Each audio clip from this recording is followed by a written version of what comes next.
Section 26, Underground Construction, Tunnels, Shafts, and Caissons. Underground construction, tunnels, shafts, and caissons. References for this section include EM 385, TAC 1, TAC 1, Section 26, and 29 CFR 1926, 800, Subpart S. General. This section applies to the construction of underground tunnels, shafts, chambers, and passageways. This section also applies to cut and cover excavations, which are both physically connected to ongoing underground construction operations within the scope of this section, and covered in such a manner as to create conditions characteristic of underground construction. Definitions. Tunnel, an excavation beneath the surface of the ground, the longer axis of which makes an angle not greater than 20 degrees to the horizontal. Shaft, a passage made from the surface of the ground to a point underground.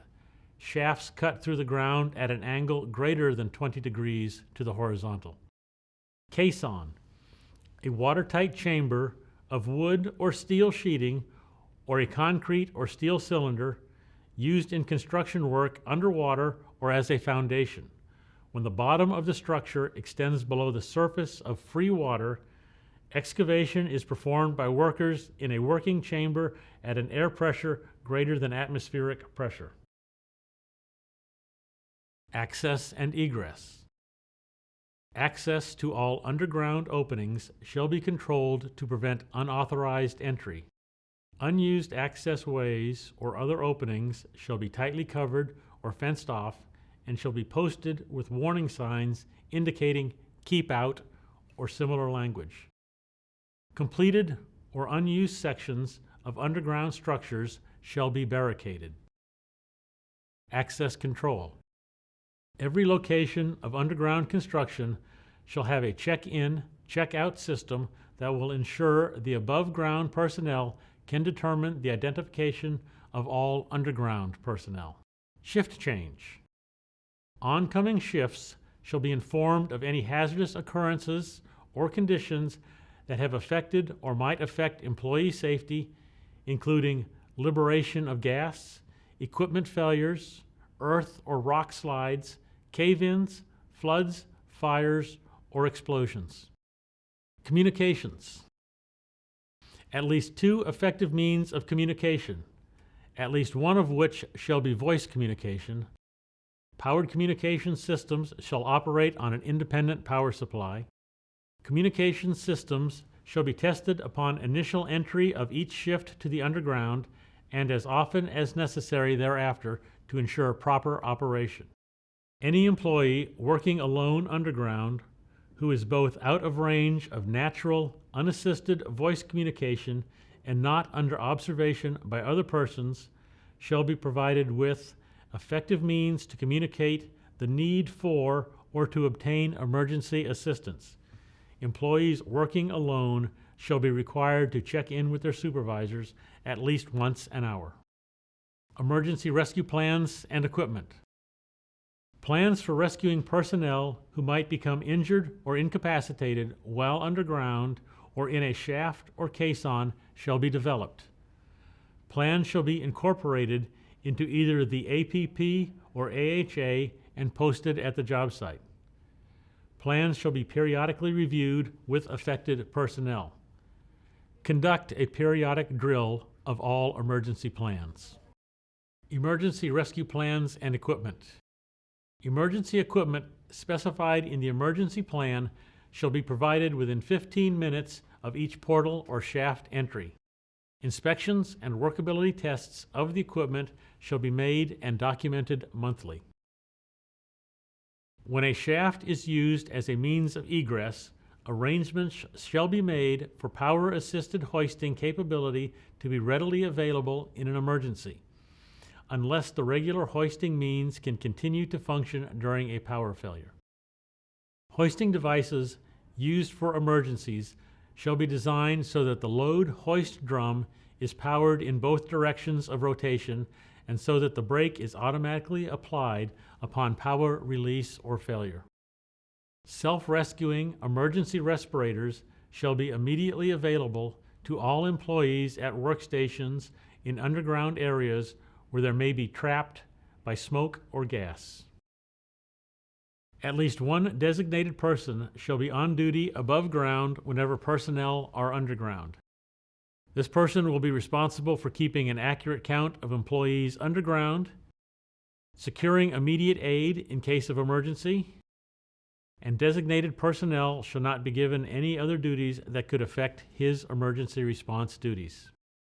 Each worker underground shall have an acceptable portable hand lamp or cap lamp in his work area for emergency use, unless natural light or an emergency lighting system provides adequate illumination for escape.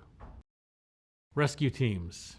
Rescue team members shall be qualified in rescue procedures, the use and limitations of breathing apparatus, and the use of firefighting equipment. Qualifications shall be reviewed not less than annually. With less than 25 employees underground, it requires at least one 5-person team to be either on the job site or within a 30-minute travel time to the underground entry point. With 25 or more employees underground, it requires at least 2 5-person rescue teams.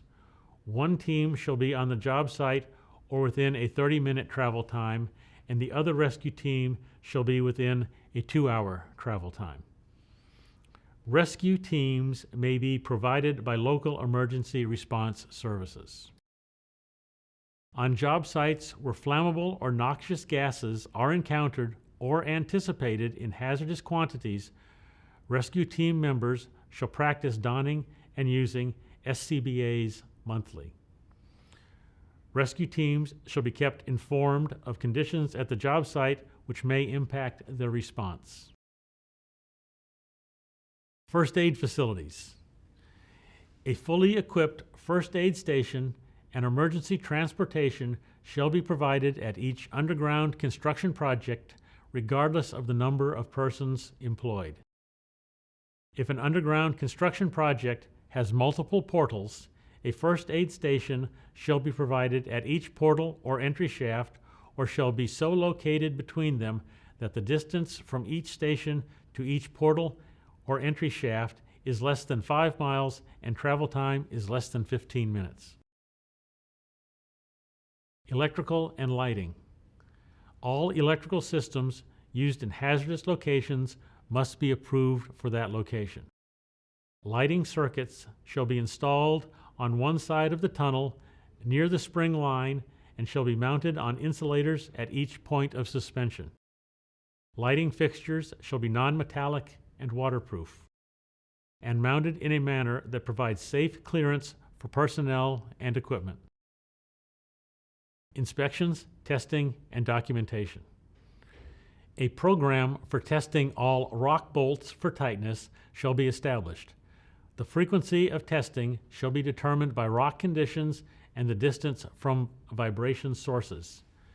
Before each shift, a competent person shall inspect roof, face, and walls of the work area, ground conditions along the underground hallways and access ways, all drilling and associated equipment, drilling areas, and haulage equipment.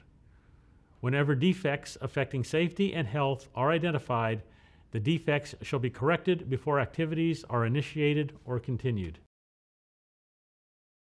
Portal openings and access areas shall be guarded by shoring, fencing, head walls, shotcreting, or other equivalent means to ensure safe access of employees and equipment.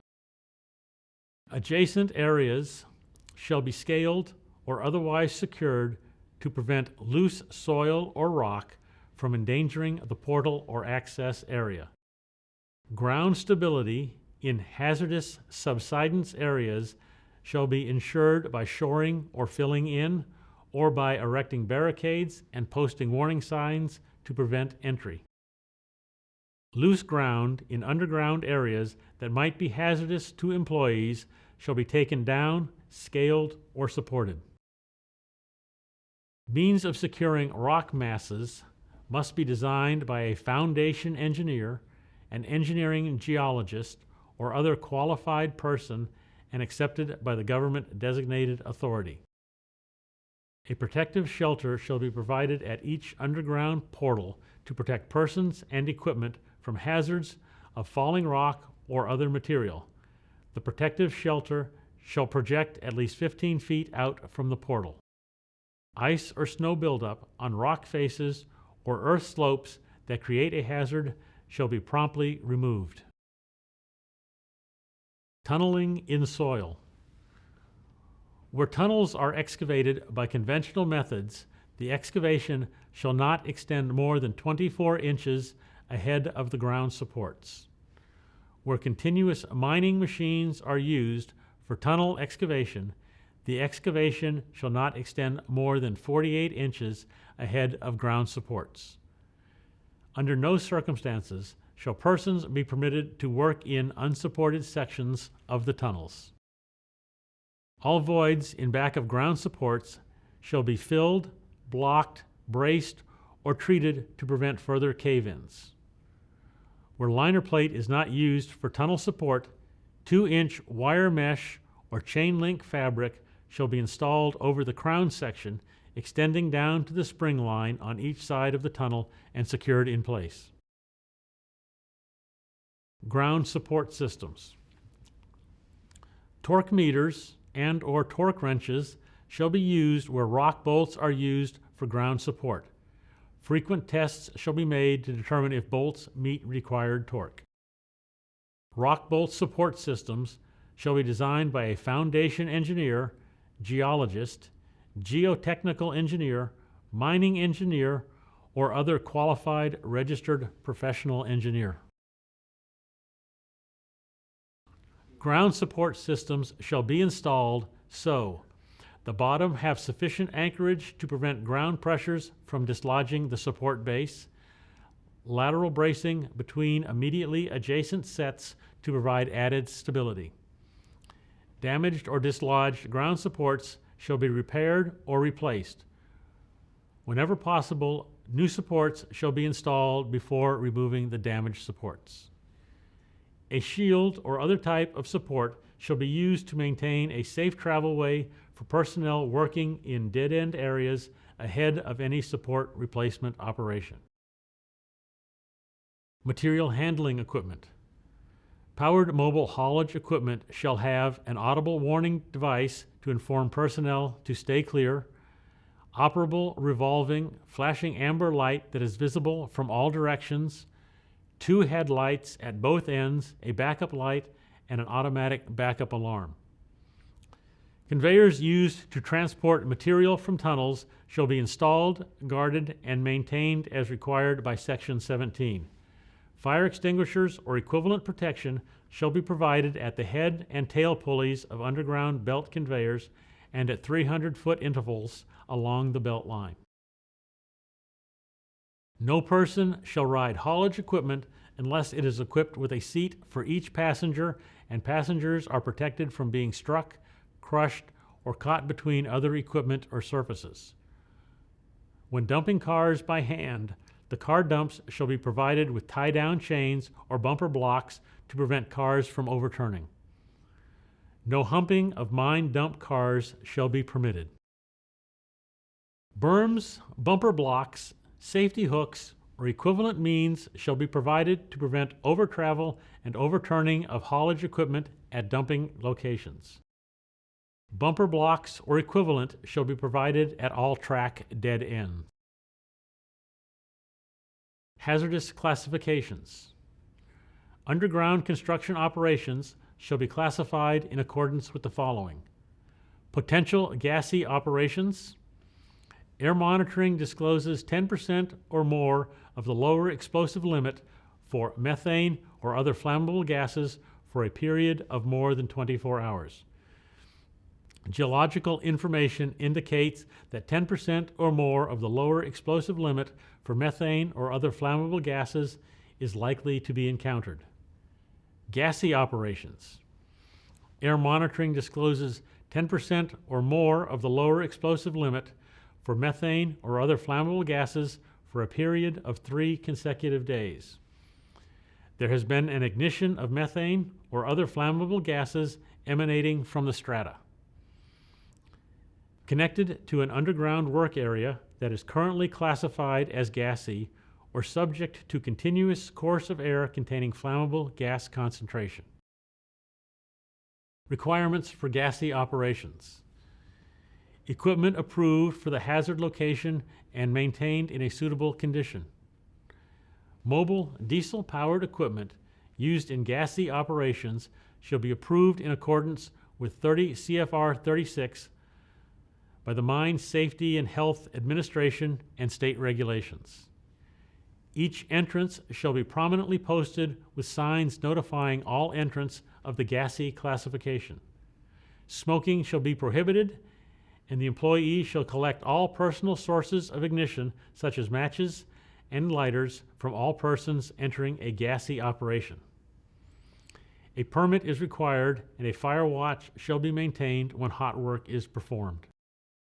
Once an operation has been classified as gassy, all activities in the affected area shall be discontinued until the operation either is in compliance with all gassy operation requirements or has been downgraded to potential gassy, except activities related to the control of the gas concentration, installation of new equipment or conversion of existing equipment to comply with the requirements, or installation of above-ground controls for reversing the airflow. Air monitoring requirements. When air monitoring is required, as often as necessary, the competent person shall determine which substances to monitor and how frequently to monitor, based on the location, the geology, the history of air contaminations in nearby job sites or any changes in air quality monitoring during the previous shift, and work practices and job site conditions. A record, including the location, date, time, substance, monitoring results, and name of the person conducting the test of all air quality tests, shall be maintained at the job site. Air monitoring shall test for oxygen between 19.5% and 22%, toxic gases, carbon monoxide, nitrogen dioxide, hydrogen sulfide, and other toxic gases, dusts, vapors, mists, and fumes, flammable gases, methane, or other flammable gases. The atmosphere shall be tested to ensure adequate ventilation. If combustion engines are used, initial test of the inlet air to ensure the air supply is not contaminated by engine exhaust. Ventilation. Fresh air shall be supplied to all underground work areas in sufficient quantities to prevent dangerous accumulation of dusts, fumes, mists, gases, or vapors. The supply of fresh air shall not be less than 200 cubic feet per minute for each employee underground, plus that necessary to operate the equipment. Fire prevention and protection. For every underground construction project, a fire prevention and protection plan shall be developed and implemented. The plan shall detail specific work practices to be implemented for preventing fires, response measures to be taken in case of fire to control and extinguish the fire, equipment required, and personnel requirements and responsibilities. Fire prevention and protection plans shall be incorporated into the accident prevention plan or activity hazard analysis and posted on the job site. Plans shall be drilled as often as necessary. Fire extinguishers. Fire extinguishers shall be provided and maintained in accordance with the requirements of Section 9. Fire extinguishers shall be provided and maintained at each portal and shaft entry, within 100 feet of the advancing face of each tunnel, at locations containing combustible materials. A fire extinguisher of at least 4A 40 BC rating or other equivalent extinguishing means shall be provided at the head pulley or tail pulley of underground belt conveyors. Open flames, fires, and smoking. Open flames and fires are prohibited in all underground construction operations except as permitted for welding, cutting, and other hot work operations. Smoking may be allowed only in areas free of fire and explosion hazards. Readily visible signs prohibiting smoking and open flames shall be posted in areas having fire or explosion hazards. Storage. Acetylene, LP gas, and methyl acetylene propadiene stabilized gas may be used underground for welding, cutting, and other hot work. Limit the supply for work during the next 24-hour period. No more than 1 day supply of diesel fuel may be stored underground. Drilling.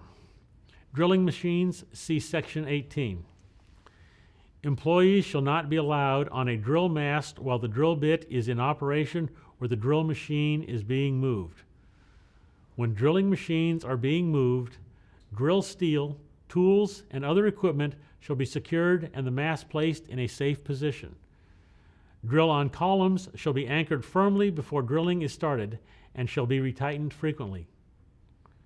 Accessible areas where the swing radius of the rear of the equipment's rotating superstructure, either permanently or temporarily mounted, shall be barricaded to prevent an employee from being struck or crushed by the crane and hoisting equipment. Shafts. All wells or shafts over 5 feet in depth that employees must enter shall be supported by lagging, piling, or casing of sufficient strength to withstand shifting of the surrounding earth. The full depth of the shaft shall be supported by casing or bracing, except where the shaft penetrates into solid rock having characteristics that will not change because of exposure as determined by a competent person or a qualified geotechnical engineer.